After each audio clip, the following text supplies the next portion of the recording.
Hey everyone, Ray from Agent Auto here. Decided to do a quick video in the van tonight. Just wanted to pop on in here. It's pretty late, but I've got some news. I mean, I want to try and put these on as a weekly thing to do. Last week I tried putting in the headlight bulbs for the upgrades on the new van, the 2012 Dodge Grand Caravan. Not wrong. That's the old van. No, I've got a 2012 Chrysler Town and Country, and you'll have to watch last week's video. It wasn't. I've got 3 bulbs all upgraded into the van, and just one had to be a bit of a pig, basically, which ironically was the registration plate on this vehicle when before I bought it off of the previous owners. The last 3 letters were P1G.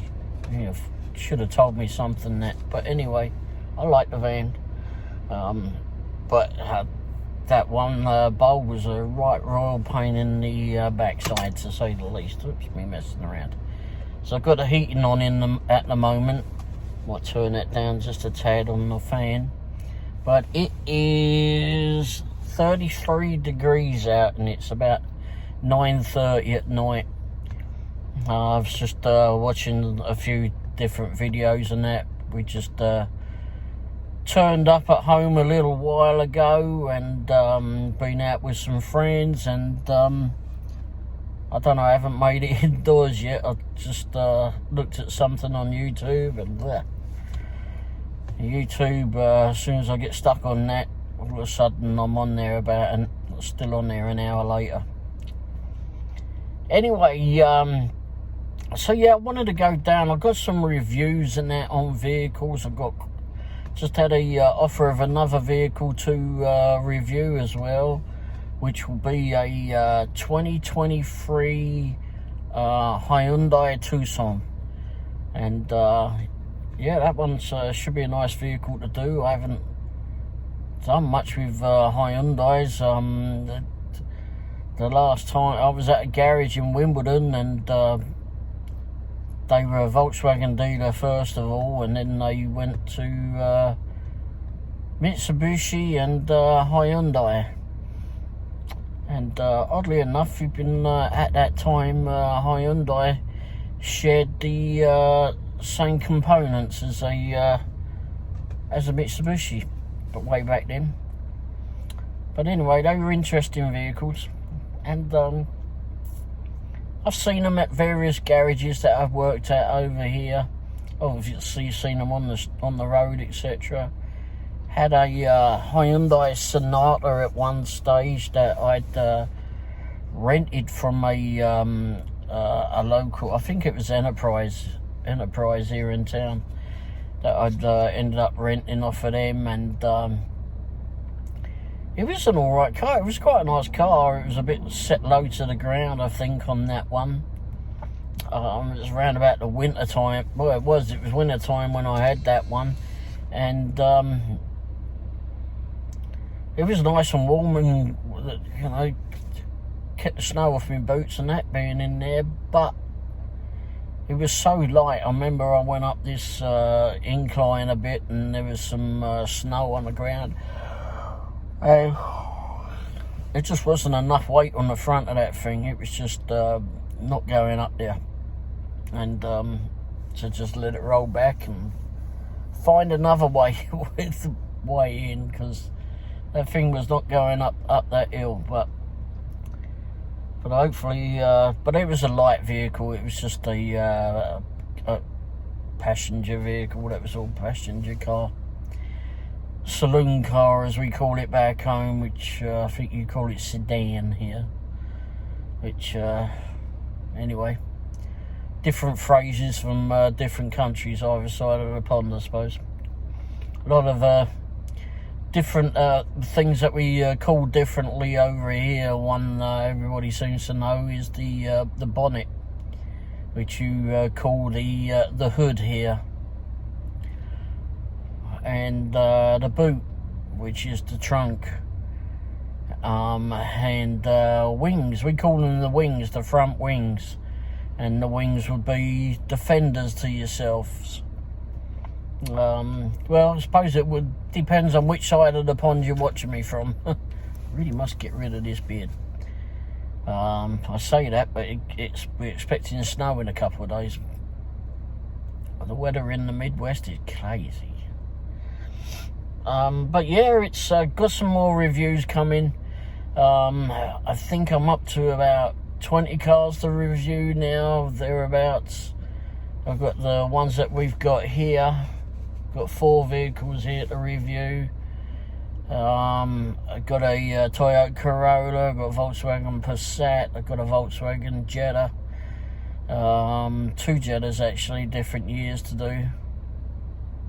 Actually 3 Jettas of different years to do. And different model styles. And yeah, I mean, you've got various things as well to review as well, you know, accessories and such. Speaking of accessories, I tried that N-Wise jump pack over the weekend. I wanted to start the, what's that thing? That F-150, because it still needs another battery. And I haven't quite got around to that. And it wouldn't have it. Just wouldn't have it. So there must have been something. I guess I must read the instructions. I did charge it up though. So it should be ready to use. I've got a compact air compressor that you use for pumping up tyres, etc. I've got to do a review on that. What else we got? Several other things to review as well. I really want to do a review on this van. People looked after this one as much as they could. I mean, it's got some scratches and seats torn on this side, just a little. It's maybe their dog got hold of it and put his paws on it and he's got his nails or something caught in it, I don't know. But anyway, but it's a nice van. Very nice van. I was lucky. But I held out for a while, so I'm glad I held out. Paddington is in here. I've got all the furry creatures in here. Yep. I've got to have furry creatures, apparently. My adult life must have furry creatures. But anyway, yes, so there's lots of things coming up to see on the channel.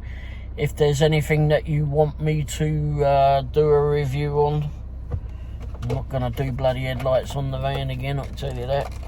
I've got, let me see if I can find the other one here. It's hiding. Got these 2 things, which are LED bulbs. Now I pulled these out the old van. I will replace the old van bulbs with the ones that come out of these. These are the reverse light bulbs, replacement reverse light bulbs. It appears that the ones that, and they're LED of course, you can see the little LED pods on those. I wish it'd focus in a bit better. And then you got them in there too. It's like a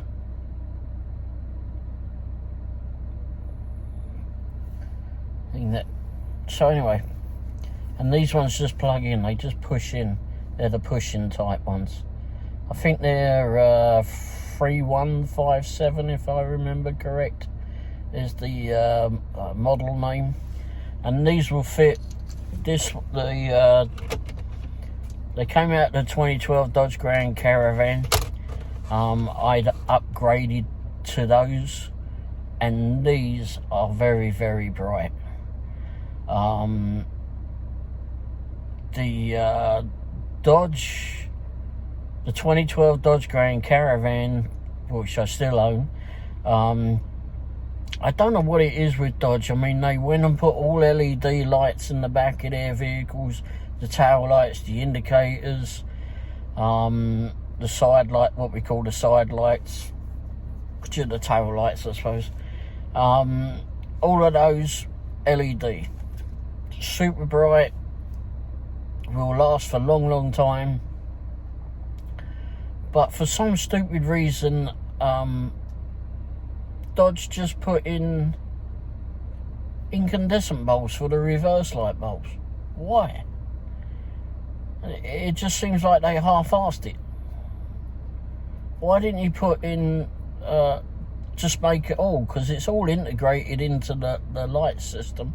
Why didn't they just make it all as a super bright flipping reverse light bulb, reverse light system? But no, I mean, they didn't. They put stupid incandescent bulbs in it. I understand it was, I mean, it was a 2012, it's a 2012 car. But even up until the time they stopped making these Dodge Grand Caravans, they still had the same system.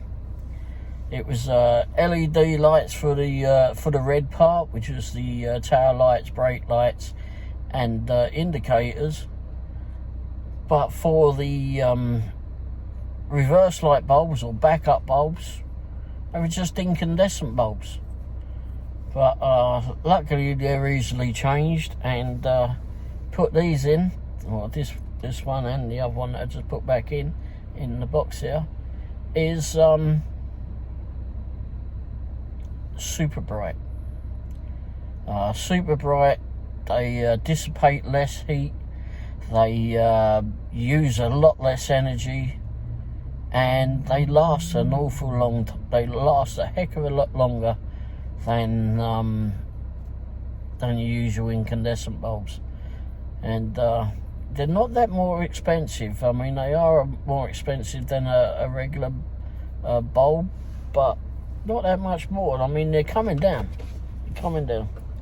So, and you can get those for indicators as well. I mean, you can get any LED bulbs for anything now. All the different lights in your vehicle as well. I mean, and that's what I wonder is, well, I know that light's working, I think. I just can't see it that well. Anyway, you've got LED bulbs all the way through the van here. You can see like LED bulbs, with the exception of the one in the very back, which is incandescent. And I don't understand why they didn't do that one. And it's the same in the Dodge Grand Caravan too. In the tailgate, that back door or whatever you want to call it, the tailgate part, it's not an LED, it's a just an incandescent bulb. I don't know how big. I'm gonna speculate that it's a festoon bulb, which is the bulbs that have contacts either end, not like this but with the round end, and it'll have the bulb in between, or the light part in between, and it'll have a contact this end and a contact that end, and it looks like a little, I guess, an odd looking bullet, I suppose. But anyway, pointy both ends, so I'm gonna guess it's one of those or a couple of those. So I will change that. I'm trying to, I haven't looked inside of one yet, so I don't know how I'm going to tackle that one, but it will be being changed. You can buy flat pads that you can replace inside of those lights. Just put a flat pad in LED, so it'd be one of these type things, but a lot bigger, and maybe just a lot more of these little LED points, the light points, and maybe just a series of those, and then it's like a flat pack and you just plug it into the existing socket. But how I mount it, I don't know. But I'll have a look. I will do that, because that, to me, when I open up the boot and it's dark like this, it ain't that brilliant. It's absolutely bloody useless, to be fair.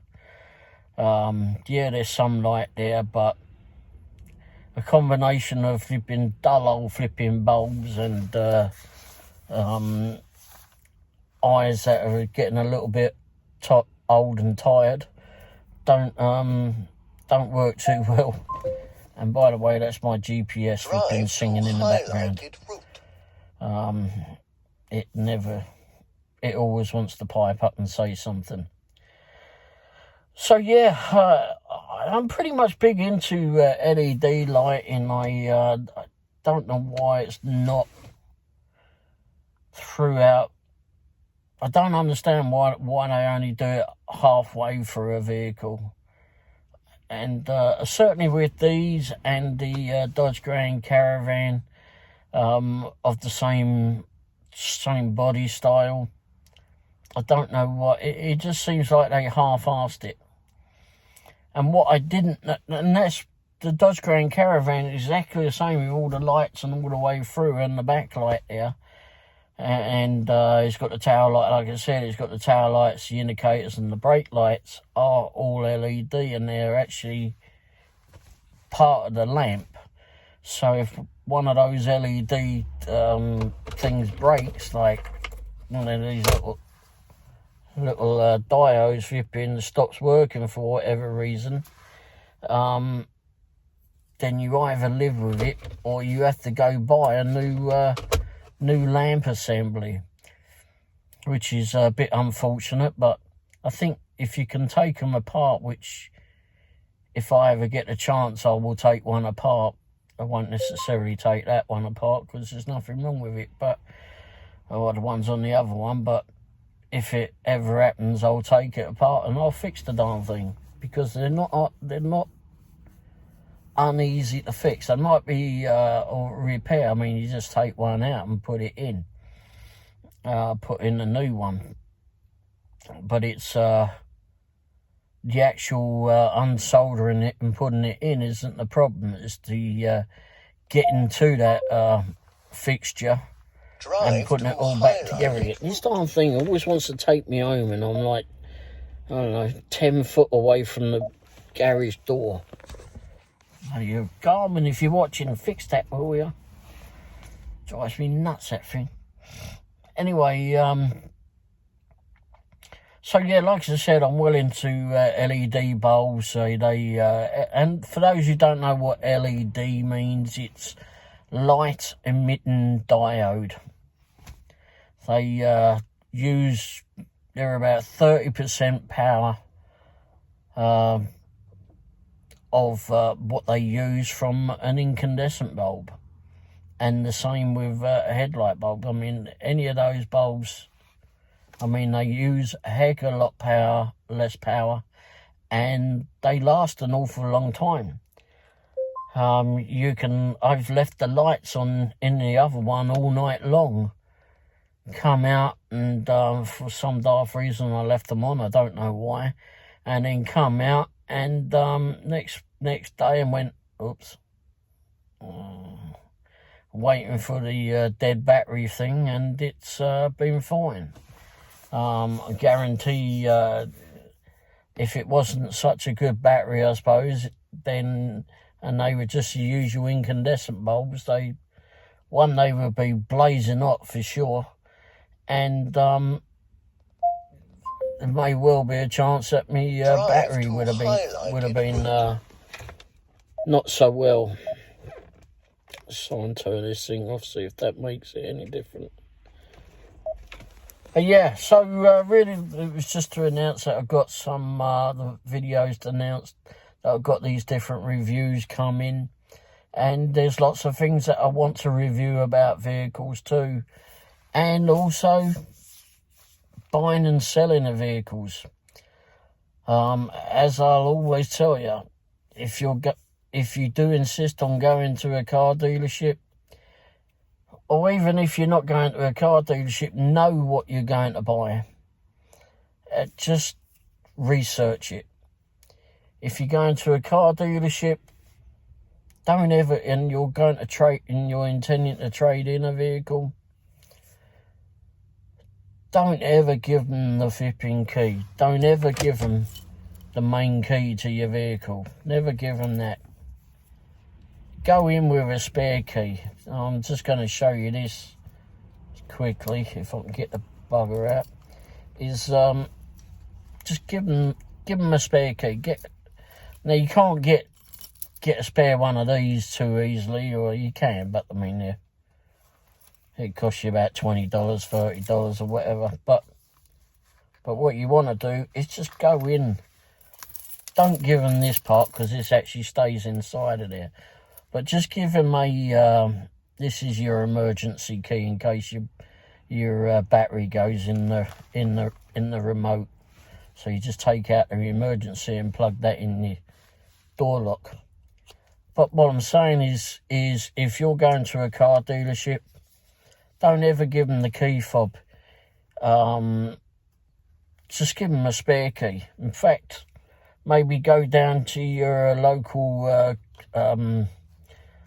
Ace Locks or locksmith of some sort, wherever they do cut keys in your area, and get them to cut a couple of car keys, a key or two, a spare one, and then when you go into the car dealership, give them that.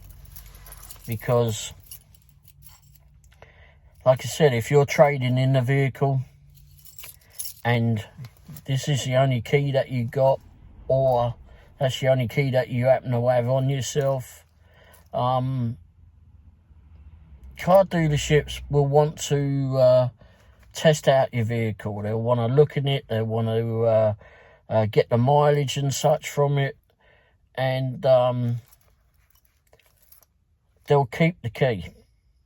They may leave the car in the certain space where you left it, or they'll take it around the side of the building, get all their necessary pictures and get the mileage, etc., and take a look at the general condition of the vehicle, and compare the VIN numbers or chassis numbers, whichever you want to call it, and then they'll just look up the vehicle from there. But if you're just shopping at the time, because it's a big purchase, I understand it is. I understand a lot that it's a very big purchase. And there's a lot of dealers out there that would hold on to the key and hold on to your car to try and wear you down to actually buy a vehicle from them. Whether you're shopping or not, they want you to buy from them, which is fair within reason, but I'm just not fond of them just grabbing hold of your keys and holding you hostage. The last car dealership I worked at, they were absolutely, I didn't like that. I really did not like that about them. It's like I said, they'll just hold you hostage and just let you wear you down to buy a vehicle from them, and it's not fair, because you know, I've been in that situation, not so much with giving them a spare set of keys, but just dealing with the dealership for the first time. When I first came here, when we were looking for a car for my wife, we went to a garage here near the Kansas City, Missouri, and we walked into a Chevrolet dealer, and my wife liked the Impala at that time. It was 2001, I think we were looking at. Brand new car. She wasn't sure if that was what she wanted, which is fine. I mean, like I said, at the end of the day, it's a lot of money to be spending. Whether you're spending $500 or $50 grand or $100 grand, either way, at the end of the day, you've had to work for that money. And so it's a big purchase. So anyway, so we were looking at this car, and the sales lady was really, really nice. We had no problems there, but in it, as with every flipping car dealership, you have to go meet the sales manager at the end of it. And so anyway, we went inside, said to him, she's been absolutely brilliant. And but he went on and he was like trying to get us to buy that day. And you could tell that he didn't really he didn't care who the hell we were. He had no thought in knowing who his customers are. To be fair, he was an absolute idiot.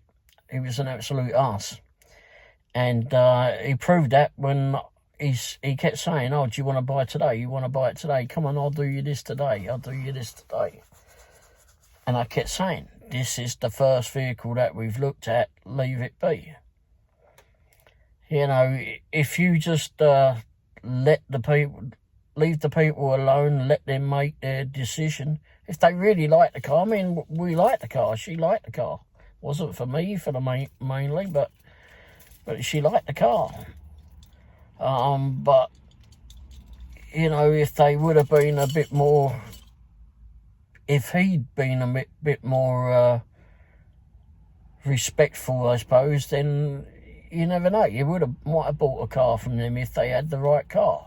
We certainly would have bought from that sales lady without a doubt. But he certainly turned us off. And when he realised that I wasn't budging on buying a car that day, it wasn't that I didn't have money. I had the money to buy the car then. But he just turned around, had his pen in his hand, turned around, threw the flipping pen on the table, and turned off and walked away. I wanted to throw that bloke through the showroom window. I was not happy. Not happy and I was not happy at all. And anyhow, since then, if I've ever been to a car dealership to go get a job at, and the sales manager comes up with the age-old question of, do you have any questions for me? Well, yes, I do. And the question is first of all, do you respect your customers who come in here? And then I tell them the story of what I just told you. And my question is, are you a dealership like that? Now, when I went to there's been one garage that I worked at, and they told me they're not like that. And they weren't. They were nothing like that at all. And I really enjoyed working at that dealership. Unfortunately, it was a Volkswagen dealership, which again, I really like the brand. Really do like that brand. Well, I did at that time.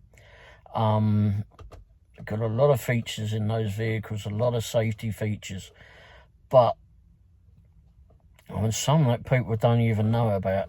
I don't even think owners know about it. In fact, I was speaking to someone that owned a Volkswagen a couple of weeks or three back, and they had a Volkswagen Beetle, and they didn't even know that know one of the features, the safety features in the vehicle, which they were very happy to know about. But anyway, but yeah, so that's the only place. Unfortunately, I'd asked that question at the last dealership that I was at, and they told me, no, we're not like that. And well, that was a complete load of bollocks, because they are like that. And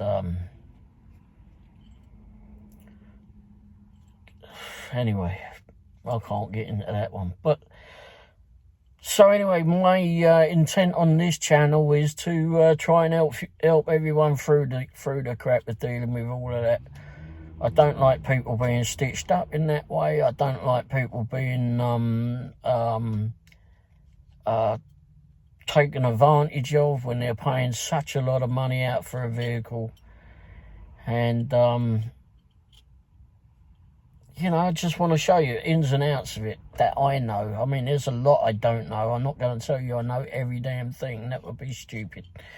Absolutely ridiculous. But it's, and if you got a question that you want to ask me, certainly ask me. If I don't know the answer to the question, then, you know, I'll try to find someone that does. There's always someone that does. But anyway, so yeah, it's a matter of reviews and thoughts on things. Thoughts on electric vehicles. I like the idea of the electric vehicles. I just wish they would make it that they would go a lot further. I wish they would make it that went dark. I wish they would make it that the batteries could stay constant. And what I mean by that is that the batteries in the cold weather,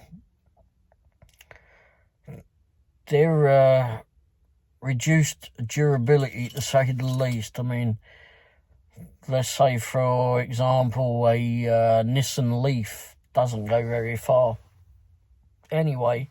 So if you do 100 miles in a Nissan Leaf in the summer months, etc., no problem. But when you get to the winter time, that's dramatically reduced. And it's not only that. I've seen videos of that Ford Lightning, electric Ford Lightning pickup truck. You try to tow with that darn thing, and it's just absolute craziness. I mean, it's about 80 or 90 grand, 100 grand for that vehicle. And one of the things that you really want to buy a pickup truck for is for towing.